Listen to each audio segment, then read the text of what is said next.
Olá, bem-vindos ao curso de Licenciatura em Química da Univesp. Essa é a aula 13 da semana 7 para a disciplina Práticas para o Ensino de Química. A gente começou discutindo nessa disciplina alguns aspectos que são muito relevantes, e muito importantes para o ensino de Química, que é a questão da utilização de atividades práticas, ou experimentação, ou atividades experimentais. Ao longo das semanas, vocês tiveram uma sequência de atividades que a gente conseguiu desenvolver no laboratório, mostrando algumas possibilidades de utilização de experimentos, tentando relacionar esses experimentos com situações mais cotidianas, com problemas mais próximos da vida dele, para tentar trazer uma outra perspectiva para o ensino. A partir disso, a gente consegue, então, fazer um fechamento dessa discussão a respeito da contribuição das atividades práticas para a educação científica, para o ensino de Química ou para o ensino de Ciências. Então, vamos dar uma olhadinha nos slides, o que ele está trazendo para a discussão, para a nossa discussão. Veja, quando a gente começa a falar do ensino de ciências, a gente tem alguns problemas. E muitas vezes a maior parte desses problemas são atribuídos à não realização ou quase ausência, pouca realização eu diria, ou quase ausência de atividades práticas durante o ensino de ciências ou o ensino de química na educação básica, quer seja no ensino fundamental, quer seja no ensino médio. E em consequência disso, cria-se muita expectativa em relação às atividades experimentais, às atividades práticas. De certo modo, acaba gerando uma certa preocupação, ou uma certa ansiedade, que se a gente conseguisse incluir atividades práticas no ensino de Química, quase que todos os nossos problemas estariam resolvidos. Veja, não necessariamente, porque muito de como essa atividade vai ser desenvolvida, que é o que a gente vai discutir um pouco nessa semana, vai refletir na maneira como essas atividades podem ou não, de fato, contribuir para o ensino de Química. Então, muito desse problema é atribuído à questão da ausência dessas atividades práticas no ensino. Ou seja, a simples inclusão, ou deixar à disposição um rol de atividades, de materiais, não necessariamente vai resolver o problema. E aí a gente vai tentar entender um pouquinho por que isso. Um outro aspecto também é em relação de que maneira essas atividades de fato poderiam contribuir para essa melhoria.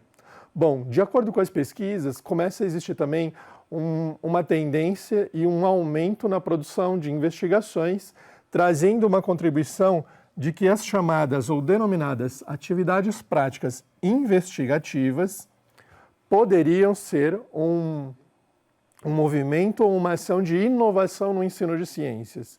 De novo, a gente tem um problema, busca generalizar ou, de alguma maneira, colocar toda a responsabilidade do fracasso ou do não sucesso desse ensino científico, quer seja para o fundamental, ciências, ou quer seja para o médio, química, na ausência das aulas práticas. Então, a inserção dessas aulas resolveria o problema. Melhor ainda, se essas atividades fossem trabalhadas em uma perspectiva de atividades práticas e investigativas. A gente vai ver também um pouco essa discussão que ao longo da história a gente já teve também algumas abordagens de tentar trabalhar essa questão da investigação no ensino. E nem sempre a gente obteve o melhor resultado. Porque, de novo, depende da intencionalidade com a qual esse trabalho foi desenvolvido. Bom, a realização, então, dessas atividades práticas no ensino de ciências ou no ensino de química, ela está muito relacionada à predominância de uma concepção empírica da ciência, ou seja, dentre as diferentes visões de ciência, quando se predomina esse aspecto de que a ciência se faz na prática, ou seja, se estabelece hipóteses ou, em uma outra perspectiva também, bem empirista, através da observação intencional dessas situações, você conseguiria produzir generalizações para tentar encontrar as respostas e as verdades, ou seguindo o método científico, de levantamento de hipóteses, de testagem dessas hipóteses através de experimentos e depois de generalizações. Então, a predominância de algumas visões de ciência, elas acabam, de alguma maneira, também preponderando em relação, ou de certa forma interferindo na visão de ensino de ciências. E aqui a gente tem um caso bem claro a respeito disso, ou seja, dependendo de como você pensa, ou qual é a sua visão de como a ciência é realizada, ela é produzida, o conhecimento científico é produzido, vai ter uma influência direta em como o ensino de ciência vai ser desenvolvido. Vamos dar uma olhadinha aqui no próximo. Ou seja, uma outra informação que a gente encontra no dia a dia em relação a como essas atividades são desenvolvidas. Quando os alunos licenciados em Química, que estão cursando disciplina com a gente lá na USP, eles estão realizando atividades de estágio, muitos deles acabam trazendo como informação e reportando algumas situações que eles observam, que eles encontram na sala de aula. Coincidente com esses estudos que já foram realizados, muitas vezes eles detectam, identificam a falta ou ausência das atividades na prática do professor. Quando eles vão propor alguma possibilidade para realizar o seu estágio, e a gente sempre pede que essa atividade seja preferencialmente uma atividade de intervenção, e o professor abre espaço para o estagiário resolver ou desenvolver essa intervenção, na maior parte das vezes, a solicitação do professor é que o estagiário, esse aluno da licenciatura, ele leve alguma atividade experimental.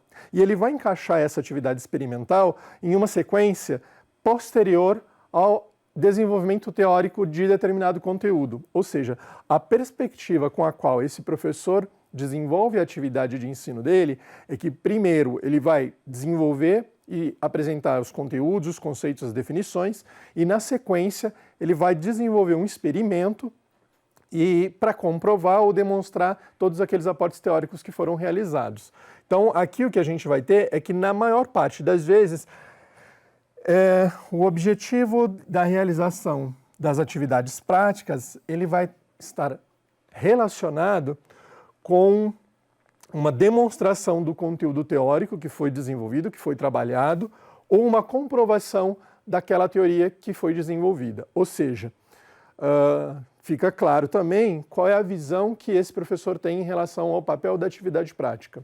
Muitas vezes, esses professores vão relatar também para os estagiários a dificuldade de realizar as atividades práticas em função da não existência de um laboratório, principalmente naquelas escolas mais antigas, onde a gente tem de fato o espaço do laboratório. Mas na maioria das vezes esse espaço foi transformado em um almoxarifado, em um depósito dentro da escola. Quando não, ele foi transformado ou adaptado para uma sala de aula regular.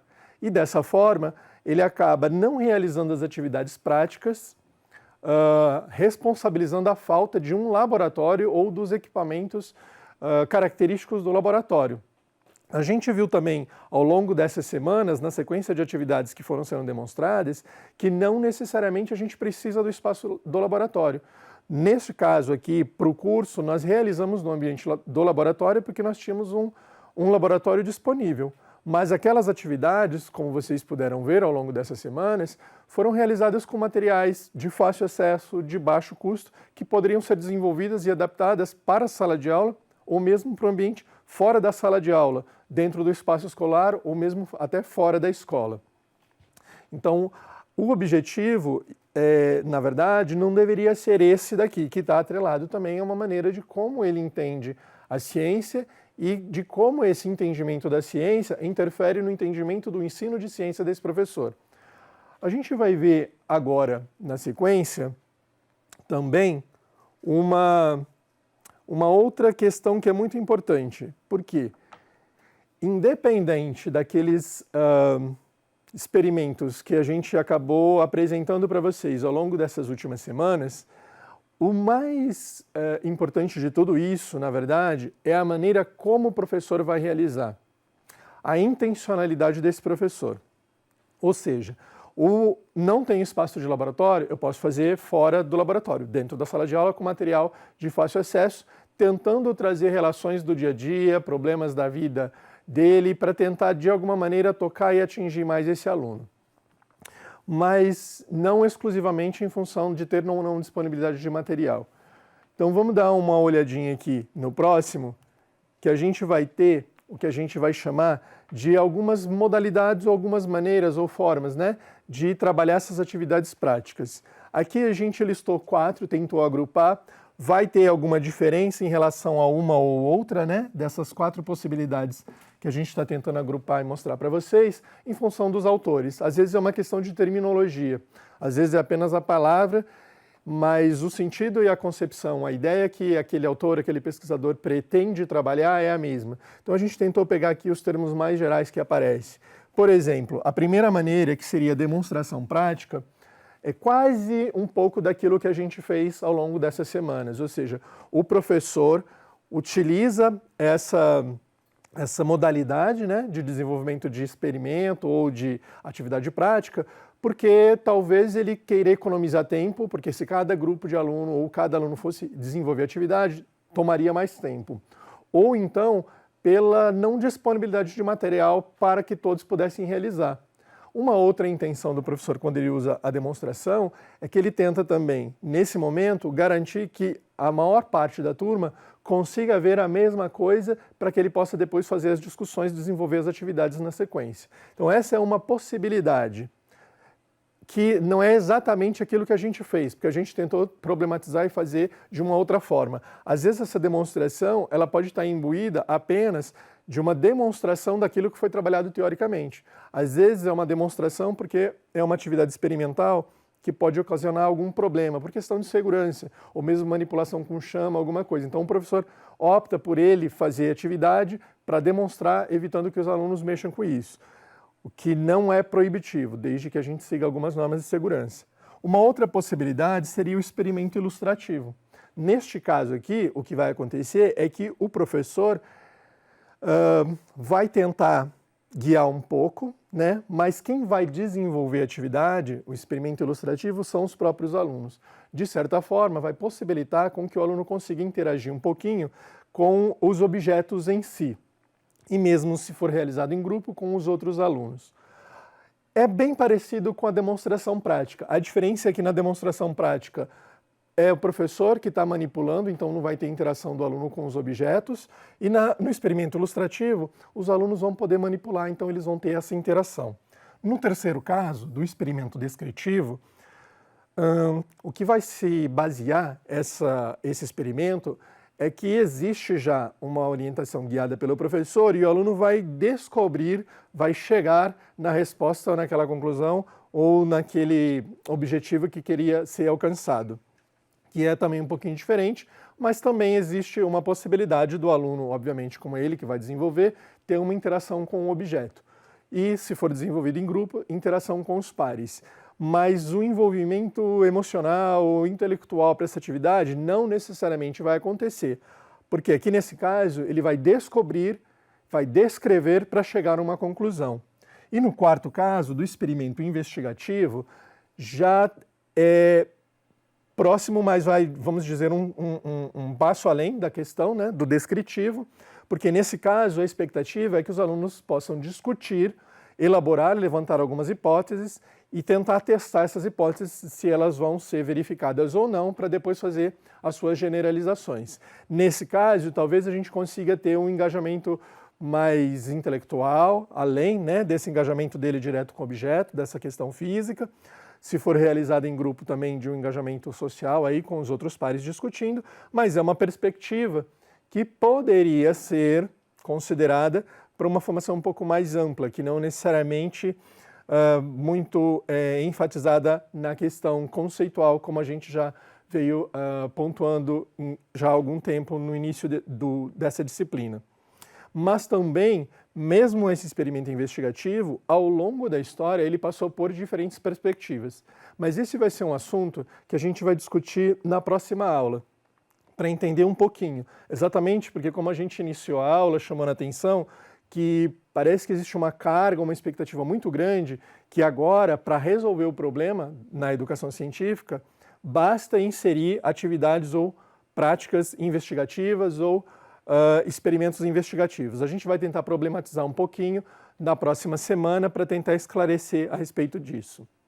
Ou seja, o que a gente precisa deixar muito claro nessa situação é que as atividades práticas em relação à educação química ou educação científica, elas têm um potencial muito grande, mas elas vão depender muito de qual é a maneira e de como o professor vai desenvolver isso. Fundamentalmente, de como ele vai articular e vai inserir essas atividades na prática do dia a dia dele. Ele pode usar todas essas atividades, todas essas modalidades, ou ele pode usar diferentes experimentos e mesmo assim ser um ensino que não proporciona esse desenvolvimento intelectual e cognitivo do aluno. Pode ser meramente ou reforçando uma visão muito empirista ou uma visão mais fechada e dogmática da ciência. Então, o que a gente precisa chamar atenção nesse ponto, né, para encerrar a aula de hoje, é exatamente esse aspecto.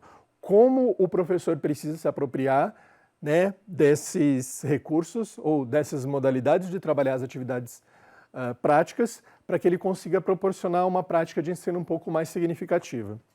Então, a sugestão é que vocês entrem no ambiente virtual de aprendizagem, tem algum material disponível, mas principalmente entrem no espaço de perguntas e respostas para que a gente possa conversar um pouquinho a respeito disso. Inclusive para trocar algumas informações de como vocês conseguem observar esse tipo de modalidade de atividade prática nas escolas nas quais vocês já realizam estágio, para que a gente possa aprofundar um pouquinho mais essa discussão. Então, nos vemos na próxima aula e bons estudos!